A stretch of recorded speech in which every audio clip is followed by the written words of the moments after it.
नमस्कार, मी पंजाब डक.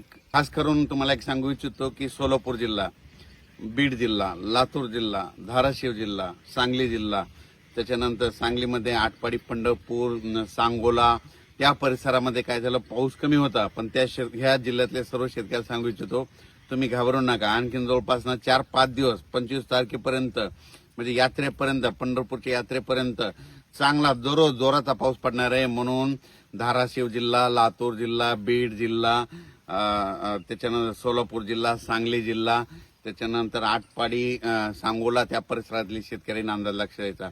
बारामतीकडे देखील चांगला पाऊस पडणार आहे, फलटणकडे देखील चांगला पडणार आहे, म्हणून हा अंदाज त्या शेतकऱ्यांनी देखील लक्ष द्यायचा.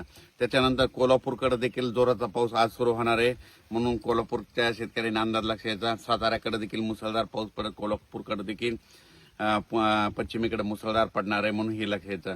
म्हणजे सांगायचं झालं तर रत्नागिरीपासून तर पालघरपर्यंत त्या संपूर्ण घाटमाथ्यावर आजपासून जवळपास 5 दिवस चांगला जोराचा पाऊस पडणार आहे, म्हणून हा अंदाज लक्ष द्यायचा.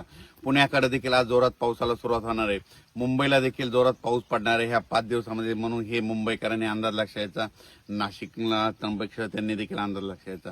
मराठवाड्यात देखील आज दुपार, आता तर सध्या मराठवाड्यामध्ये परभणी जिल्ह्यामध्ये पाऊस चालू आहे. तर आणखीन तुम्हाला एक सांगतो, आज दुपारच्या नंतर परत जोराचा पाऊस पडणार आहे, म्हणून रात्री देखील जोराचा राहणार आहे, म्हणून हा मराठवाड्यातल्या शेतकऱ्यांना अंदाज लक्ष द्यायचा. मराठवाड्यामध्ये जिल्ह्यामध्ये सांगायचं झालं तर हिंगोली जिल्हा, नांदेड जिल्हा, परभणी जिल्हा, जालना जिल्हा, संभाजीनगर, धाराशिव आणि लातूर या जिल्ह्यातल्या, मराठवाड्यातल्या सर्व जिल्ह्याला सांगतो की तुम्ही म्हणजे ह्या 25 तारखेपर्यंत चांगला जोराचा पाऊस पडणार आहे, म्हणून अंदाज सर्व शेतकऱ्यांना लक्ष द्यायचा. कोणताच गाव आणि कोणता भाग वंचित राहणार नाही. दररोज पाऊस पडणार आहे, फक्त वेगवेगळा भाग कव्हर करीत राहणार आहे, म्हणून हा अंदाज मराठवाड्यातल्या शेतकऱ्यांना लक्ष द्यायचा.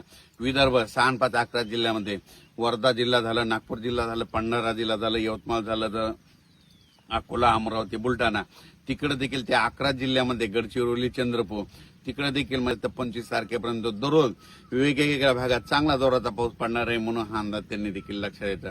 सर्वदूर एकदाच पडणार नाही, पण दररोज वेगवेगळा भाग कव्हर करत राहणार आहे, म्हणून हे लक्षात द्यायचं.